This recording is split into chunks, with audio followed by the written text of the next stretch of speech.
Hi everyone, എല്ലാവർക്കും നമസ്കാരം. Divine hill Malayalam ടാരറ്റിൻ്റെ ഒരു പുതിയ വീഡിയോയിലേക്ക് എല്ലാവർക്കും സ്വാഗതം. നിങ്ങളെല്ലാവരും സുഖമായിട്ടിരിക്കുന്നു എന്ന് കരുതുന്നു. അപ്പോൾ ഇന്നത്തെ റീഡിങ് തേർഡ് പാർട്ടി റീഡിംഗ് ആണ്. കുറേ നാളായി നമ്മൾ തേർഡ് പാർട്ടി റീഡിംഗ് എടുത്തിട്ട് കുറേ മെസ്സേജ് എനിക്ക് വന്നിട്ടുണ്ടായിരുന്നു. നമുക്ക് നോക്കാം.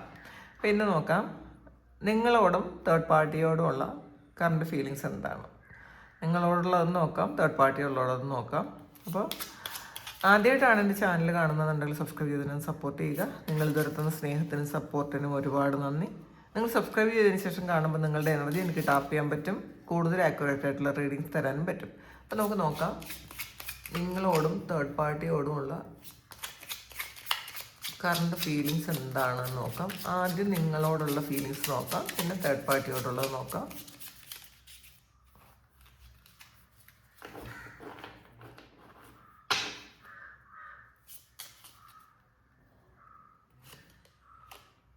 നിങ്ങളുള്ളത് 10 of Cups,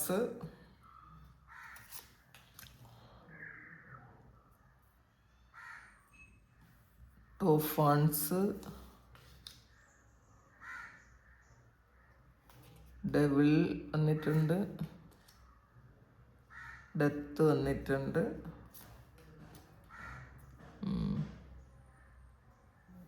Ten of Swords, Seven of Cups, Nine of Wands. ഇതിൽ നിങ്ങളോടുള്ള ഫീലിങ്സ് ആദ്യം ഇവരൊരു 10 of Cupsൻ്റെ എനർജിയാണ്. അത് ഭയങ്കര സ്നേഹം, കെയറിങ്, സപ്പോർട്ട് ചെയ്ത് സ്വന്തം ഫാമിലി, ചിലപ്പോൾ ഇത് ഹസ്ബൻഡ് വൈഫ് തന്നെ ആയിരിക്കും കേട്ടോ. അപ്പോൾ അത്രയും സ്നേഹവും സപ്പോർട്ടും കരുതലും ഒക്കെ ഉണ്ടായിരുന്ന റിലേഷൻഷിപ്പാണ്. ചിലപ്പോൾ നിങ്ങളിൽ കുട്ടികൾ ഉണ്ടായിരുന്നിരിക്കാം. അപ്പോൾ അത്രയും ഒരു ഫാമിലി പോലെ ജീവിച്ചവരും, അല്ലെങ്കിൽ ഒരു ഫാമിലിയാണ്, ഹസ്ബൻഡ് വൈഫും ആണെന്നാണ് കാണുന്നത്. അത്രയും സ്നേഹമാണ്. പക്ഷേ ആ സ്നേഹത്തിൻ്റെ ഓർമ്മകൾ ഇപ്പോഴും അവരുടെ മനസ്സിലുണ്ട് കേട്ടോ. നിങ്ങൾ എങ്ങനെയാണ് പണ്ട് കഴിഞ്ഞിരുന്നത്, ആ ഓർമ്മകൾ ഇപ്പോഴും അവർക്ക് ഉണ്ട് എന്നുള്ളതാണ് കാണുന്നത്. ഒന്നുകൂടെ അതിനെ നമുക്ക് ക്ലാരിറ്റി എടുക്കാം. ഹൈറഫിൻ്റെ ഇതിൽ കൂടുതൽ ആൾക്കാരും വിവാഹം കഴിച്ചിരുന്ന ആൾക്കാരോ അല്ലെങ്കിൽ വിവാഹിതരാകാൻ ആഗ്രഹിച്ചിരുന്ന ആൾക്കാരോ ആണെന്നുള്ളതാണ്. അപ്പോൾ 10 of Cupsന് നമ്മൾ ഹൈറഫൻ്റ് കിട്ടുമ്പോൾ അങ്ങനെയാണ്. അപ്പോൾ ഇതൊരു ട്രഡീഷണൽ മാരേജ് ചെയ്തിരുന്ന ആൾക്കാരാണ്, അല്ലെങ്കിൽ അങ്ങനെ വിവാഹം കഴിക്കണം, അങ്ങനെ ഒരു ഹസ്ബൻഡ് വൈഫായിട്ട് ജീവിക്കണം എന്ന് ഒരുപാട് ആഗ്രഹിച്ചിരുന്ന ആൾക്കാർ, അല്ലെങ്കിൽ അങ്ങനെ തന്നെ ജീവിച്ചിരുന്ന ആൾക്കാരാണ്. Two of Wandsൻ്റെ എനർജിയാണ് വന്നത്. അപ്പോൾ ഇതിനിടയ്ക്കൊരു വേറൊരു ഓപ്ഷൻ കൂടി ഉണ്ടായി എന്നുള്ളതാണ്. ഒരു കൺഫ്യൂഷൻ വന്നു ഈ ആളിന്. അപ്പോൾ ഇപ്പോഴും ആളിന് കൺഫ്യൂഷനുണ്ട്. നിങ്ങളോട് സ്നേഹമൊക്കെയാണ്, പക്ഷേ ഒരു കൺഫ്യൂഷനുണ്ട്. കാരണം വേറൊരു ഓപ്ഷൻ കൂടി വന്നു എന്നുള്ളതാണ് കാണുന്നത്. 8 of Cups. അപ്പം വിട്ടുപോയി, നിങ്ങളെ വിട്ടുപോയി.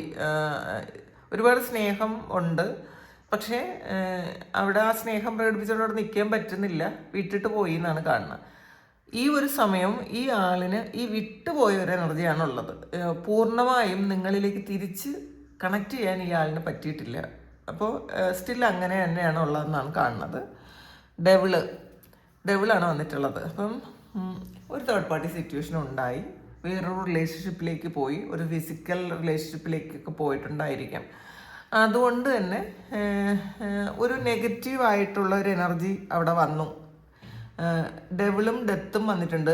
അപ്പോൾ ഒരു നെഗറ്റീവ് എനർജി വേറൊരു റിലേഷൻഷിപ്പോ അല്ലെങ്കിൽ വേറൊരു സിറ്റുവേഷനോ ഈ ആളിനെ വേറൊരു കാര്യത്തിലേക്ക് കൊണ്ടുപോയി എന്നുള്ളതാണ് കാണുന്നത്. സ്റ്റിൽ അങ്ങനെയാണ്. ഈ ആളിൻ്റെ ജീവിതത്തിൽ ഒരു തേർഡ് പാർട്ടി ഉണ്ട്, ഇപ്പോഴും ഉണ്ട്, തേർഡ് പാർട്ടി ഉണ്ട്. പക്ഷേ ആ തേർഡ് പാർട്ടി എൻ്റെ ആക്കാൻ ഇയാൾ ആഗ്രഹിക്കുന്നു എന്നുള്ളതാണ് ഡെത്ത് കാർഡ് വന്നിട്ടുള്ളത്. അപ്പോൾ ഇതിൽ നിങ്ങൾ ചിലപ്പം നിങ്ങൾ എന്താണെന്ന് മനസ്സിലാക്കാതെ നിങ്ങളെ ഒരുപാട് കുറ്റപ്പെടുത്തുകയും നിങ്ങൾ നെഗറ്റീവാണെന്ന് പറയുകയും, നിങ്ങൾ ചിലപ്പോൾ അങ്ങനെയൊക്കെ പറഞ്ഞ് ചിലപ്പോൾ നിങ്ങളെ വേദനിപ്പിച്ചിട്ടുണ്ടായിരിക്കാം. നിങ്ങൾ അത്രയും സ്നേഹം ഉണ്ടായിരുന്നിട്ട് ആ സ്നേഹം ഉണ്ടായിരുന്ന ആൾക്കാർ അത്രയും തന്നെ നിങ്ങളോട് വെറുപ്പും കാണിച്ചിട്ടുണ്ടായിരിക്കും ഈ ഒരാൾ, ഈ തേർഡ് പാർട്ടി മൂലം. അപ്പോൾ അത് ചിലപ്പോൾ തേർഡ് പാർട്ടിയുടെ ഇൻഫ്ലുവൻസ് ഉണ്ടായത് ചിലപ്പോൾ നിങ്ങൾ ഒരു നെഗറ്റീവ് എനർജി ആണെന്നോ നിങ്ങളൊരു ഡെവിലേഷൻ എനർജി ആണെന്നോ ഒക്കെ പറഞ്ഞ് വിശ്വസിപ്പിച്ചിട്ടുണ്ടായിരിക്കും. അല്ലെങ്കിൽ നിങ്ങൾ ഈ വ്യക്തിക്കെതിരെ ഒരുപാട് കാര്യങ്ങൾ ചെയ്യുന്ന ആൾക്കാർ ആണെന്നോ, അല്ലെങ്കിൽ ഈ ആളിൻ്റെ പ്രോഗ്രസ്സിനൊക്കെ ബ്ലോക്ക് ചെയ്യുന്നത് നിങ്ങളാണെന്നോ നെഗറ്റീവ് എനർജി ചെയ്യുന്നുണ്ടെന്നൊക്കെ പറഞ്ഞ് ഇവർ ഈ വ്യക്തിയെ ചിലപ്പം തെറ്റിദ്ധരിപ്പിച്ചിട്ടുണ്ടായിരിക്കണം. അങ്ങനെ ചിലപ്പോൾ അതുകൊണ്ടാണ് നിങ്ങൾ തമ്മിലുള്ള ഒരു റിലേഷൻഷിപ്പ് മോശമായി പോയത്. ചിലപ്പോൾ ഈ ഒരാൾ ഭയക്കും നിങ്ങളെ. നിങ്ങളെല്ലാം ചിലപ്പോൾ നിങ്ങൾ കൊടുക്കുന്ന ആഹാരം കഴിക്കാനോ അല്ലെങ്കിൽ നിങ്ങൾ പറയുന്നത് കേൾക്കാനോ ഒക്കെ ആള് ശരിക്കും ഇപ്പോഴും അങ്ങനെയാണ് കേട്ടോ. പൂർണ്ണമായും നിങ്ങളെ വിശ്വസിക്കാൻ പറ്റിയിട്ടില്ല എന്നുള്ളതാണ്. കാരണം ഇപ്പോഴും ആ തേർഡ് പാർട്ടിയുടെ ഇൻഫ്ലുവൻസ് സ്റ്റിൽ അവരുടെ മനസ്സിലുണ്ട്. ചിലപ്പോൾ അതെന്തെങ്കിലും തരത്തിലുള്ള ആഭിചാരമൊക്കെ ചെയ്ത് അങ്ങനെയൊക്കെ വല്ലതും ചെയ്തതായിരിക്കും. അപ്പോൾ ഇപ്പോഴും മനസ്സിൽ നിങ്ങളെക്കുറിച്ച് പൂർണ്ണമായിട്ടും നിങ്ങളെ അങ്ങ് വിശ്വസിക്കാൻ ഇയാളിന് പറ്റുന്നില്ല എന്നുള്ളതാണ് കാണുന്നത്. പക്ഷെ അത് എൻ്റെ ആകുന്നു എന്നുള്ളതാണ് ഡെത്ത് കാർഡ് പറയുന്നത്. Page of pentacles. അപ്പം ഇത് ഈ തേർഡ് പാർട്ടി ആയിട്ടുള്ളൊരു റിലേഷൻഷിപ്പ് ഭയങ്കര സ്ട്രോങ് ആയിട്ട് നിന്നിട്ട് ഇപ്പോൾ അത് എൻ്റെ ആക്കാൻ ആഗ്രഹിക്കുന്നു. കാരണം ഇതിൽ നിങ്ങളോടുണ്ടായിരുന്ന വലിയൊരു സ്നേഹം, കെയറിങ്, സപ്പോർട്ടൊക്കെ ഈ ആൾ എപ്പോഴും നിർത്തിക്കളഞ്ഞു എന്നുള്ളതാണ്. ഈ ഒരു നെഗറ്റീവ് ഇൻഫ്ലുവൻസ് മൂലം നിർത്തിക്കളഞ്ഞു. പക്ഷെ അത് വീണ്ടും റീസ്റ്റാർട്ട് ചെയ്യാൻ ഇയാൾ ആഗ്രഹിക്കുന്നു. പക്ഷേ പൂർണ്ണമായും അങ്ങോട്ട് എന്ത് ചെയ്യണമെന്ന് അറിഞ്ഞുകൂടാ. 10 ഓഫ് സോഴ്സിൻ്റെ എനർജിയാണ്. ഒരു ദിവസം അൺഎക്സ്പെക്റ്റഡ് ആയിട്ട് ചിലപ്പം ഈ നിങ്ങളെ പൂർണ്ണമായിട്ട് ഉപേക്ഷിച്ച് പോയിട്ടുണ്ടായിരിക്കാം. അല്ലെങ്കിൽ ഒരിക്കലും ഈ ഒരു വ്യക്തി നിങ്ങളോട് ഇങ്ങനെ പെരുമാറുമെന്നോ ഒന്നും ചിന്തിക്കാൻ നിങ്ങൾക്ക് ചിലപ്പോൾ അക്സെപ്റ്റ് ചെയ്യാൻ പറ്റില്ല. ഈ ഒരു വ്യക്തി ചിലപ്പോൾ വേറൊരു റിലേഷൻഷിപ്പിലേക്ക് പോകുമെന്നോ അല്ലെങ്കിൽ നിങ്ങളെ കുറ്റം പറയുമെന്നോ നിങ്ങളെ വേണ്ടാന്ന് വയ്ക്കുമെന്നോ ഒന്നും നിങ്ങൾക്ക് ചിന്തിക്കാനേ പറ്റില്ല. അങ്ങനത്തെ ഒരു ഇതിൽ അൺഎക്സ്പെക്റ്റഡ് ആയിട്ട് നിങ്ങളെ അങ്ങ് ശരിക്കും നിങ്ങളെ ഉപേക്ഷിച്ചു അല്ലെങ്കിൽ നിങ്ങളെ ചതിച്ചു പറ്റിച്ചു എന്നുള്ളതാണ് കാണുന്നത്. അപ്പോൾ ഈ ഒരു സമയവും പൂർണ്ണമായിട്ടും അങ്ങ് ഇപ്പോൾ നിങ്ങളിലേക്ക് വരുന്നില്ല ആള്. ആ പകുതി മാത്രമേ നിങ്ങളിലേക്ക് എത്തിയിട്ടുള്ളൂ. പകുതി വീണ്ടും പഴയ പോലത്തെ ഒരു എനർജിയിലാണ് കാണുന്നത്. 7 ഓഫ് കപ്പിൻ്റെ എനർജിയാണ്. കുറേ ചോയ്സസ് ഉണ്ട്, ഒന്നിലധികം ചോയ്സസ് ഉണ്ട് എന്നുള്ളതാണ് കാണുന്നത്. അല്ലെങ്കിൽ ഈ ആളിന് ഭയങ്കര കൺഫ്യൂഷനാണ്.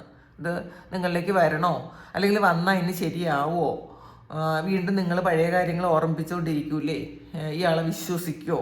ചിലപ്പം ഈ ആളിനെ നിങ്ങളുടെ അടുത്തേക്ക് വരണം ചിലപ്പോൾ ആഗ്രഹം ഉണ്ടായിരിക്കും. പക്ഷേ ആൾ ചിലപ്പം വിശ്വസിക്കൂല. തേർഡ് പാർട്ടിയുമായിട്ടുള്ള എല്ലാ റിലേഷൻഷിപ്പും മതിയാക്കി എന്ന് പറഞ്ഞാൽ പോലും നിങ്ങൾ വിശ്വസിക്കൂല. അപ്പം ആളുടെ ഭയങ്കര കൺഫ്യൂഷനാണെന്നുള്ളതാണ് കാണുന്നത്. നോക്കാം. ഇതിൽ കിങ് ഓഫ് സോഴ്സിൻ്റെ എനർജിയാണ്. പക്ഷേ ആള് ഈ കൺഫ്യൂഷൻ ഒന്ന് മാറ്റിയാൽ മാത്രമേ നിങ്ങൾ തമ്മിലുള്ള റിലേഷൻഷിപ്പ് സ്മൂത്തായിട്ട് പോകുള്ളൂ. പക്ഷേ ഇപ്പോഴും ആളിന് കൺഫ്യൂഷനാണ്. പിന്നെ ഒരു 9 ഓഫ് വാൻസിൻ്റെ എനർജിയാണ്. അപ്പോൾ ആള് ഒന്ന് വെയിറ്റ് ചെയ്യുന്നുണ്ട്. ഇത് ഒരു ആക്ഷൻ എടുക്കണമെങ്കിൽ പെട്ടെന്ന് പറ്റില്ല. കാരണം അത്രയും കോംപ്ലിക്കേഷൻസ് നിങ്ങളുടെ റിലേഷൻഷിപ്പിൽ വന്നു കഴിഞ്ഞു എന്നുള്ളതാണ്. കുറേയധികം വ്യക്തികളുടെ ഇൻഫ്ലുവൻസ് വന്നിട്ടുണ്ടായിരിക്കാം. കുറേ പ്രശ്നങ്ങൾ, ചിലപ്പം പൈസ സംബന്ധമായ പ്രശ്നങ്ങളും വേറെ റിലേഷൻഷിപ്പ് സംബന്ധമായ പ്രശ്നങ്ങളും ഒക്കെ നിങ്ങളെ തെറ്റിദ്ധരിച്ചതും ഒക്കെ നിങ്ങൾക്കും അങ്ങോട്ട് പൂർണ്ണമായിട്ടും ഈ ആളിനെ പഴയ പോലെ അക്സെപ്റ്റ് ചെയ്യാനൊന്നും നിങ്ങൾക്ക് പറ്റുന്നില്ല. നിങ്ങൾക്ക് ഇപ്പോഴും നിങ്ങൾ വിചാരിക്കും ഇയാൾ വീണ്ടും ചീറ്റ് ചെയ്യും, നിങ്ങൾ വീണ്ടും ഇനി ചതിക്കപ്പെടാൻ വേണ്ടിയിട്ട് എന്തിനാണ് നിന്ന് കൊടുക്കുന്നത് എന്നൊക്കെ ഉള്ളൊരു ആറ്റിറ്റ്യൂഡ് നിങ്ങൾക്കും ഉണ്ടായിരിക്കാം. അപ്പോൾ ഈ ഒരു എനർജി എന്ന് പറയുന്നത് നിങ്ങൾ കണക്റ്റഡ് ആണ്. ശരിക്കും അത്രയും അങ്ങനെ ജീവിച്ചിരുന്നതുകൊണ്ട് നിങ്ങൾ തമ്മിൽ കണക്റ്റഡ് ആണ്. അപ്പോൾ നിങ്ങൾക്കും അങ്ങോട്ട് അക്സെപ്റ്റ് ചെയ്യാൻ പറ്റില്ല. ഈ ഒരു വ്യക്തി നല്ല വാക്ക് പറഞ്ഞാൽ പോലും നിങ്ങൾക്ക് അതങ്ങോട്ട് പൂർണ്ണമായിട്ട് ഉൾക്കൊള്ളാൻ പറ്റില്ല. ഇത് പറഞ്ഞത് സത്യമാണോ കള്ളാണോ, നാളെ വീണ്ടും തിരിച്ച് പറയുമോ അല്ലെങ്കിൽ പാസ്റ്റിലെ പോലെ വീണ്ടും പെരുമാറുമോ എന്നൊക്കെ നിങ്ങളും വീണ്ടും ചിന്തിക്കും. അപ്പോൾ ഈ ഒരു നിങ്ങളുടെ ചിന്തകൾ വീണ്ടും ഈ വ്യക്തി അങ്ങനെ തന്നെ ചിന്തിക്കാൻ പ്രേരിപ്പിക്കും കേട്ടോ. നിങ്ങളുടെ എനർജി അങ്ങോട്ട് പോകും. അതാണ്. നമുക്ക് ഒരു കാർഡ് കൂടി നോക്കാം. എന്താണ് നിങ്ങളോടുള്ള ട്രൂ ഫീലിങ്സ്. 8 ഓഫ് സോഴ്സിൻ്റെ എനർജിയാണ്. ഫീലിങ്സ് ഒന്നും ഒരുപാട് ഫീലിങ്സ് ഉണ്ട്. പക്ഷേ ഈ ആൾ കുറേ നെഗറ്റീവ് തോട്ട്സിൽ ഇരിക്കുന്ന ആളാണ്. പൂർണ്ണമായും ഇയാൾ പോസിറ്റീവ് അല്ല. പോസിറ്റീവ് ആകാൻ ഇയാളിനെ കൊണ്ട് പറ്റണില്ല. കാരണം കുറേ പ്രതിബന്ധങ്ങളുണ്ട് ചുറ്റും. ഇതൊക്കെ മാറ്റി നിങ്ങളിലേക്ക് വരാൻ പറ്റൂല. ഒന്നുകിൽ ഈ ആൾ വേറെ ഫാമിലി ഉള്ള ഒരാളായിരിക്കാം, അല്ലെങ്കിൽ വേറൊരു സിറ്റുവേഷൻ. ഈ ആളിൻ്റെ ഫാമിലി ചിലപ്പം നിങ്ങൾ ഈ ആളിൻ്റെ ഭാര്യയാണെന്നുണ്ടെങ്കിൽ അല്ലെങ്കിൽ ഹസ്ബൻഡാണെന്നുണ്ടെങ്കിൽ ഈ ആളിൻ്റെ ഫാമിലി ഭയങ്കര പ്രശ്നം ഉണ്ടാക്കുന്നുണ്ടായിരിക്കാം. അപ്പോൾ എന്തായാലും കുറേ പ്രതിബന്ധങ്ങൾ, തടസ്സങ്ങൾ ഒരുപാടാണ് ഈ റിലേഷൻഷിപ്പിൽ. അപ്പോൾ ഇതെന്ത് ചെയ്യണമെന്ന് ആളിനൊരു ഒരു ക്ലാരിറ്റി ഇല്ല എന്നുള്ളതാണ്. കൺഫ്യൂഷൻ ഭയങ്കര കൂടുതലാണ്. അതാണ് നിങ്ങളോടുള്ള ഫീലിങ്സ്. ഇനി നമുക്ക് തേർഡ് പാർട്ടിയോടുള്ള ഫീലിങ്സ് എന്താണെന്ന് നോക്കാം. തേർഡ് പാർട്ടിയോട് നിങ്ങളുടെ വ്യക്തിക്ക് എന്ത് ആണ് ഫീലിങ്സ് ഉള്ളത് നോക്കാം. തേർഡ് പാർട്ടിയും നിങ്ങളുടെ വ്യക്തിയും തമ്മിലുള്ള കറണ്ട് ഫീലിങ്സ് എന്താണ്? തേർഡ് പാർട്ടിയോടുള്ള കറണ്ട് ഫീലിങ്സ് എന്താണെന്ന് നോക്കാം. 6 ഓഫ് വാൺസിൻ്റെ എനർജിയാണ്. അപ്പോൾ ഒരു വിക്ടറി ആൻഡ് സക്സസ് ആണ്. അപ്പോൾ ഇതിൽ ഇവർ തമ്മിൽ ഇപ്പം വളരെ ഒരു നല്ല കണക്ഷനിലാണ് പോണത് എന്നുള്ളതാണ്. കാരണം അവരുടെ ഭാഗം ജയിച്ച് നിൽക്കുന്നു എന്നുള്ളതാണ്. ഇതിൽ നേരത്തെ നമ്മൾ കണ്ടു എന്തൊക്കെയോ ഒരു ആഭിചാരം പോലത്തെ കാര്യമോ അങ്ങനെയൊക്കെ കുറേ കാര്യങ്ങൾ ഇതിനകത്തുണ്ടായിരുന്നു. അപ്പോൾ അത് ചെയ്ത് അവർ ജയിച്ച് നിൽക്കുന്നു. അതുകൊണ്ടാണ് ആദ്യമേ നിങ്ങളുടെ ഒരു ഫീലിങ്സിൽ വന്നപ്പോൾ പൂർണ്ണമായും നിങ്ങളിലേക്ക് വരാൻ ഈ വ്യക്തിക്ക് പറ്റുന്നില്ല എന്ന് തന്നെയാണ് നമ്മൾ ആദ്യം കണ്ടത്. അപ്പോൾ തേർഡ് പാർട്ടിയിൽ വന്നത് സക്സസ് ആണ്. അപ്പോൾ അവരെന്താണോ മാനിഫെസ്റ്റ് ചെയ്തിരുന്നത്, അവരെന്താണോ ആഗ്രഹിച്ചിരുന്നത് അത് നടക്കുന്നു എന്നുള്ളതാണ്. അപ്പോൾ അത് അവർ തമ്മിൽ ഒരു റിലേഷൻഷിപ്പിലാണ്. കിങ് ഓഫ് ഫാൻസിൻ്റെ എനർജിയാണ്. അപ്പം കുറച്ചത് ഒരു സ്റ്റേബിളായിട്ടുള്ള റിലേഷൻഷിപ്പ് തന്നെയാണ് തേർഡ് പാർട്ടി ആയിട്ടുള്ളത്. സ്റ്റേബിളായിട്ടുള്ള റിലേഷൻഷിപ്പാണ്. പിന്നെ ഈ റീഡിങ് കണ്ടിട്ട് ഇന്നലെ കഴിഞ്ഞ ഫീലിങ്സ് പറഞ്ഞത് ഇങ്ങനെയല്ലല്ലോ എന്ന് ചോദിക്കരുത്. കാരണം എന്താ പറയുക, കുറേയധികം ആൾക്കാർ കാണുന്ന ഒരു റീഡിംഗ് ആണ്. ചില ആൾക്കാർക്ക് ഇത് ഞാനുമായിട്ട് എൻ്റെ എനർജിയായിട്ട് കണക്റ്റഡ് ആയിരിക്കുന്ന ആൾക്കാർക്ക് ഇത് കൃത്യമായിരിക്കും. അപ്പോൾ പിന്നെ ഈ ഇമോഷൻ എന്ന് പറയുന്നത് മാറിക്കൊണ്ടേയിരിക്കും. ഇന്ന് ചിന്തിക്കുന്ന കാര്യമല്ല നാളെ ചിന്തിക്കുന്നത്. റിലേഷൻഷിപ്പിലെ പ്രശ്നങ്ങൾ ഇങ്ങനെ മാറിക്കൊണ്ടേയിരിക്കും കേട്ടോ. അപ്പോൾ അതും കൂടെ മനസ്സിൽ വെച്ചുകൊണ്ട് വേണം നിങ്ങൾ റീഡിങ്സ് കാണാൻ. അപ്പോൾ ഇതും വീണ്ടും പോസിറ്റീവാണ് വന്നത്. കിങ് ഓഫ് ഫാൻസിൻ്റെ എനർജിയാണ്. അപ്പോൾ തേർഡ് പാർട്ടി ആയിട്ട് ഇപ്പോൾ ഒരു സ്റ്റേബിൾ ആയിട്ടുള്ളൊരു റിലേഷൻഷിപ്പ് ഉണ്ട് ആളിന്. അല്ലെങ്കിൽ ആ ആളിൻ്റെ തേർഡ് പാർട്ടിയുടെ വാക്കുകൾക്ക് ഈ ഒരു വ്യക്തി ഇപ്പോഴും വില കൊടുക്കുന്നുണ്ടെന്ന് വേണം പറയാൻ. അതിൽ ആൾ വിട്ട് കളഞ്ഞിട്ടില്ല. പിന്നെ 6 ഓഫ് പെൻറ്റക്കിൾസ് ആണ്. ഇതിൽ ഒരു ഈക്വൽ ഗിവ് ആൻഡ് ടേക്ക് ആണ്. അപ്പം അവരെന്ത് കർമ്മയാണോ ചെയ്തത് ആ കർമ്മത്തിൻ്റെ ഫലം ഇപ്പം അവരനുഭവിക്കുന്നുണ്ട്. മീൻസ് അവരെന്തെങ്കിലും എഫേർട്ട് ഇട്ട് നിങ്ങളെ മാറ്റാൻ അവർ ശ്രമിച്ചിട്ടുണ്ടെങ്കിൽ ആ ഒരു ശ്രമം വിജയിച്ചു എന്ന് വേണമെങ്കിൽ പറയാം. അവരെന്താണോ ചെയ്തത് ആ ചെയ്ത കർമ്മത്തിൻ്റെ ഫലം കിട്ടി എന്നുള്ളതാണ്. അപ്പോൾ ഇപ്പം ഈ നെഗറ്റീവായിട്ട് പല കാര്യങ്ങളും പലരും ചെയ്യും. അത് എന്താണ്, അതിനൊരു സക്സസ് ഉണ്ടാവും. അതിന് നെഗറ്റീവ് എനർജിക്ക് ഭയങ്കര പവറാണ്. ആ സമയത്ത് സക്സസ് ഉണ്ടാവും. പിന്നീടാണ് കർമ്മത്തിൻ്റെ ഫലം വരുന്നത്. ഇപ്പം ഇവർ ചെയ്ത നെഗറ്റീവ് കർമ്മത്തിൻ്റെ ഫലം അങ്ങനെ തന്നെ കിട്ടിയിട്ടുണ്ട്. കാരണം അത് അവർ നിങ്ങളെ സെപ്പറേറ്റ് ചെയ്യിക്കാൻ വേണ്ടിയിട്ട് എന്തെങ്കിലും ചെയ്തിട്ടുണ്ടെങ്കിൽ ആ ഒരു കാര്യം ഇപ്പം സക്സസ്ഫുൾ ആണ് എന്നുള്ളതാണ്. അപ്പം നിങ്ങൾ സെപ്പറേറ്റഡ് ആണ്. അതുകൊണ്ടാണ് ഈ വ്യക്തി പൂർണ്ണമായിട്ട് നിങ്ങളിലേക്ക് വരാൻ പറ്റാത്തത്. ഭയങ്കര ഡൗട്ട്ഫുള്ളാണ് ഇത് ശരിയാണോ. കാരണം ഈ ബ്ലാക്ക് മാജിക് എന്നൊക്കെ പറയണത് ഒരാളിൻ്റെ ബ്രെയിനിനെ മാറ്റാൻ പറ്റും. ബ്രെയിനിൽ പുതിയ കുറേ കാര്യങ്ങൾ വെച്ചു കൊടുക്കാൻ പറ്റും. പുതിയ കുറേ എനർജി കയറ്റാൻ പറ്റും. പുതിയ കുറേ തോട്ട്സ് വയ്ക്കാൻ പറ്റും. അപ്പോൾ നമ്മൾ കേട്ടിട്ടില്ലേ, നമ്മളെ മറ്റൊരാളിനെ നിയന്ത്രിക്കാൻ പറ്റും എന്നൊക്കെ കേട്ടിട്ടില്ലേ. അപ്പോൾ യഥാർത്ഥത്തിൽ എങ്ങനെ പറ്റും? മറ്റൊരാളിനെ നിയന്ത്രിക്കാൻ പറ്റുന്ന ശക്തികളുണ്ട്. അതിന് അത്രയും ആ എനർജി അത്രയും പവർഫുൾ ആണെങ്കിൽ അങ്ങനെ തന്നെ സംഭവിക്കും. അപ്പോൾ ഈ ഒരു സമയം അങ്ങനെയാണ് കാണുന്നത്. അവർ ചെയ്ത ഒരു കാര്യത്തിൻ്റെ ഫലം ഇപ്പോൾ ഉണ്ട് എന്ന് തന്നെയാണ് കാണുന്നത്. നോക്കാം അടുത്തെന്താണ്. 5 ഓഫ് പെൻറ്റക്കിൾസിൻ്റെ എനർജിയാണ്. പക്ഷേ എവിടെയോ ഒരു നഷ്ടബോധം ഇവർക്കുണ്ട്. പൂർണ്ണമായും സക്സസ്ഫുൾ അല്ല.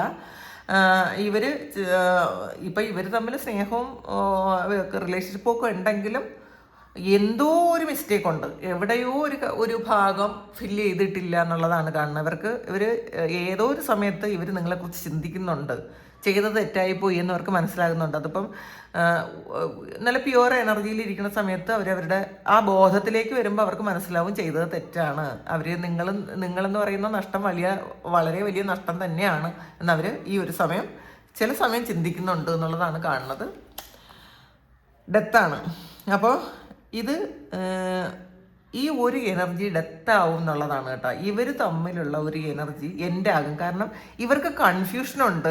ചില സമയത്തൊക്കെ ഇവർ വിചാരിക്കുന്നുണ്ട് എന്തുകൊണ്ടാണ് ഇങ്ങനെ സംഭവിച്ചത്. ഇവരെന്തെങ്കിലും കാര്യങ്ങൾ ഇതിൽ ആകെ കൺഫ്യൂഷനാണ്. ഇപ്പം ഇവർ ഇപ്പം തേർഡ് പാർട്ടി ചിലപ്പോൾ പറയുന്നുണ്ടായിരിക്കും നിങ്ങൾ ഭയങ്കര നെഗറ്റീവ് എനർജിയാണ്, നിങ്ങൾ അവർക്ക് എന്തെങ്കിലും എതിരായിട്ട് ചെയ്യുന്നുണ്ടെന്നൊക്കെ പറയുമ്പോൾ തന്നെ സെയിം ടൈം അവർ ചിന്തിക്കും നീ ഇവരും വല്ലതും ചെയ്യുമോ എന്നൊക്കെ അവർ ചിന്തിക്കുന്നുണ്ട്. ആ സമയം അങ്ങനെയും ചിന്തിക്കുന്നുണ്ട് കേട്ടോ. അപ്പം അതാണ് ഇവരുടെ കൺഫ്യൂഷൻ. പൂർണ്ണമായും അവർ ഈ തേർഡ് പാർട്ടിയെ വിശ്വസിക്കുന്നില്ല. ഇപ്പോൾ റിലേഷൻഷിപ്പിൽ അങ്ങനെ തന്നെയുണ്ട്, അതിൽ അവരുമായിട്ട് റിലേഷൻഷിപ്പ് ഉണ്ട്. പക്ഷേ ഇതിൽ പൂർണ്ണമായിട്ടും അവർ പറയുന്ന എല്ലാ കാര്യങ്ങളൊന്നും ഈ വ്യക്തി വിശ്വസിക്കുന്നില്ല എന്നുള്ളതാണ് കാണുന്നത്.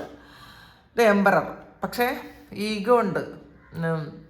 അപ്പോൾ ഈഗോ ഉള്ളത് കൊണ്ട് ഇവർക്കൊന്നും ചെയ്യാം. അവരുടെ ഒരു മുഖംമൂടിയാണ് ഈ ഈഗോ എന്ന് പറയുന്നത്, ഒരു മുഖംമൂടിയാണ്. ആ മുഖംമൂടി വെച്ചിട്ടുള്ളത് കൊണ്ട് ഇവർക്ക് വേറൊന്നും ആക്ഷൻ എടുക്കാനും പറ്റണില്ല. പിന്നെ ഇതിൽ തേർഡ് പാർട്ടിയോട് ഇപ്പം അവരോടും ഒരു ഈഗോ ഉണ്ട് കേട്ടോ. അവരോടും ഒരു ഈഗോയും ഇതൊക്കെ ഉണ്ട്. കാരണം ഇനി അത്രയധികം വിട്ടുകൊടുക്കാൻ പാടില്ല എന്നൊക്കെ ഉള്ളൊരു ചിന്തയുണ്ട്. പക്ഷെ അത് പറ്റുന്നില്ലായിരിക്കാം, പൂർണ്ണമായി അത് സക്സസ്ഫുൾ ആകുന്നില്ലായിരിക്കാം. പക്ഷെ എന്നാലും ഈഗോ ഉണ്ട് എന്നാണ് കാണുന്നത്. നോക്കാം. ഫോർ ഓഫ് വാൻസിൻ്റെ എനർജിയാണ്. പക്ഷെ എന്നാലും അവർ ഒരു കൂടെ തന്നെ ഒരുമിച്ച് തന്നെയാണ് എന്നുള്ളതാണ്. അവർ ചിലപ്പം ഒരു വീട്ടിൽ താമസിക്കുന്ന ആൾക്കാരായിരിക്കാം, അല്ലെങ്കിൽ അവർ ഇപ്പോഴും സ്റ്റിൽ റിലേഷൻഷിപ്പ് അവർക്കുണ്ട്. അതിൽ സംശയമൊന്നുമില്ല. അവരും ഇതിൽ വീണ്ടും അങ്ങനെ തന്നെയാണ് കേട്ടോ കാണുന്നത്. ആദ്യമേ നമ്മൾ കണ്ടത് തേർഡ് പാർട്ടിയാണ് ഇപ്പോൾ റിലേഷൻഷിപ്പ് ഉണ്ടെന്ന് തന്നെയാണ്, വിട്ടിട്ടൊന്നും പോയിട്ടില്ല, സ്റ്റിൽ അവരോടൊപ്പം തന്നെയാണെന്നാണ് കാണുന്നത്. പക്ഷെ എവിടെയൊക്കെയോ ഓർമ്മകളിൽ നിങ്ങളുണ്ട്, നിങ്ങളോട് സ്നേഹമുണ്ട്. പിന്നെ സ്ട്രെങ്ത്, ഇതിനകത്ത് ഇതൊരു സ്റ്റിൽ അതൊരു സ്ട്രെങ്ത് ഉള്ളൊരു റിലേഷൻഷിപ്പാണ്. തേർഡ് പാർട്ടി നിങ്ങളുടെ വ്യക്തിയായിട്ട് ഒരു നല്ല സ്ട്രെങ്ത് ആയിട്ട് തന്നെ ഇരിക്കുന്നുണ്ട്. അതിൽ പെട്ടെന്ന് വിട്ടുപോകാൻ ആഗ്രഹിക്കുന്നില്ല, അല്ലെങ്കിൽ വിടുന്നില്ല എന്നുമാണ്. എവിടെയൊക്കെയോ നഷ്ടബോധമൊക്കെ ഉണ്ടെങ്കിലും അതിന് പെട്ടെന്ന് വിട്ടുപോകാനൊന്നും കഴിയൂല. അങ്ങനത്തെ ഒരു എനർജിയാണുള്ളത്. 6 ഓഫ് സോർഡ്സിൻ്റെ എനർജിയാണ് ഇതിൽ. ഇവരൊന്ന് പക്ഷെ മാറിപ്പോകാൻ ആഗ്രഹിക്കുന്നു എന്നും ഉണ്ട് കേട്ടോ. ഈ ഒരു തേർഡ് പാർട്ടിയിൽ നിന്നും ചിലപ്പോഴൊക്കെ ഇവർ ചിന്തിക്കുന്നു ഒന്ന് മാറിപ്പോയാലോ, ഒന്ന് ശാന്തമായൊരിടത്തേക്ക് പോയാലോ. ഇതിൽ കുറേ കോൺഫ്ലിക്റ്റും ഈഗോയും കുറേ കാര്യങ്ങൾ ഹൈഡ് ചെയ്ത് വെക്കുകയും ഇമോഷൻസ് ഒന്നും അങ്ങോട്ട് കാണിക്കാൻ പറ്റാതെയൊക്കെ ഇരിക്കുന്ന ഒരു സമയമാണ്. അപ്പോൾ അവർ മനസ്സിലാക്കുന്നുണ്ട് ശാന്തമായ ഒരു ശാന്തത ആവശ്യമാണ്, ഒന്ന് മാറിപ്പോയാലോ എന്നൊക്കെ ചിന്തിക്കുന്നുണ്ട്. 4 ഓഫ് സോഡ്സിൻ്റെ എനർജിയാണ്. പക്ഷേ ആക്ഷൻ എടുക്കാൻ അവർക്ക് പറ്റൂല. അവരാകെ ടയേർഡാണ് എന്നുള്ളതാണ്. അവർ ചിന്തിക്കാൻ പറ്റും ഇടയ്ക്ക് എപ്പോഴെങ്കിലും ഒക്കെ ഒരു പോസിറ്റിവിറ്റി വരുമെന്ന സമയത്ത് അവർ ചിന്തിക്കുമെങ്കിലും അവർക്ക് ആക്ഷൻ എടുത്ത് മുന്നോട്ട് പോകാൻ പറ്റൂല. അതും എന്തുകൊണ്ടാണെന്ന് അവർ ചിന്തിക്കുന്നുണ്ട്. എന്തുകൊണ്ടാണ് എനിക്കിത് ചിന്തിക്കാമെന്നുള്ളതല്ലാതെ ആക്ഷൻ എടുക്കാൻ പറ്റാത്തത്. അവരുടെ ഒരു തളർന്നു പോയ പോലത്തെ ഒരവസ്ഥയാണ്, ഒന്നും ചെയ്യാൻ വയ്യാത്ത പോലത്തെ. അവർക്ക് ഒന്നും ചെയ്യാൻ പറ്റില്ല. ചിലപ്പോൾ ചിന്തകളിൽ വരുന്നു എന്നുള്ളത് മാത്രമേ ഉള്ളൂ കേട്ടോ, ഒന്നും ചെയ്യാൻ പറ്റുന്നില്ല എന്നുള്ളതാണ് കാണുന്നത്. നൈറ്റ് ഓഫ് കപ്പിൻ്റെ എനർജിയാണ്. അപ്പം അവിടെ ഒരു പ്രണയവും ഉണ്ട് എന്നുള്ളതാണ് കാണുന്നത്. അവിടെ ഒരു പ്രണയവും ഒരു ഫിസിക്കൽ അട്രാക്ഷനും ഒക്കെ തേർഡ് പാർട്ടികൾ സ്റ്റിൽ അവർക്ക് ഉണ്ട് എന്നുള്ളതാണ് കാണുന്നത്. അപ്പം ഇതാണ് തേർഡ് പാർട്ടിയും നിങ്ങളുടെ വ്യക്തിയും തമ്മിലുള്ള കറണ്ട് ഫീലിങ്സ്, നിങ്ങളോടും തേർഡ് പാർട്ടിയോടുമുള്ള കറണ്ട് ഫീലിങ്സ്. അപ്പോൾ ഇത് നിങ്ങളുടെ സിറ്റുവേഷനായിട്ട് മാച്ച് ആകുന്നുണ്ടെങ്കിൽ നിങ്ങളൊന്ന് കമൻറ്റ് ചെയ്യുക. നിങ്ങൾക്ക് ആർക്കെങ്കിലും പേഴ്സണൽ റീഡിംഗ് വേണമെങ്കിൽ എൻ്റെ വാട്സപ്പ് നമ്പറിൽ കോൺടാക്ട് ചെയ്യാം. Thank you. നമുക്കൊരു പുതിയ വീഡിയോ ആയിട്ട് വീണ്ടും കാണാം. എല്ലാവരും സുഖമായിട്ട് സന്തോഷമായിട്ട് സമാധാനമായിട്ട് ഇരിക്കട്ടെ എന്ന് പ്രാർത്ഥിക്കുന്നു. നിങ്ങളുടെ എല്ലാ കാര്യങ്ങളും ഭംഗിയായിട്ട് നടക്കാൻ ദൈവം അനുഗ്രഹിക്കട്ടെ. ഒരുപാട് സ്നേഹം, ഒരുപാട് നന്ദി. Thank you.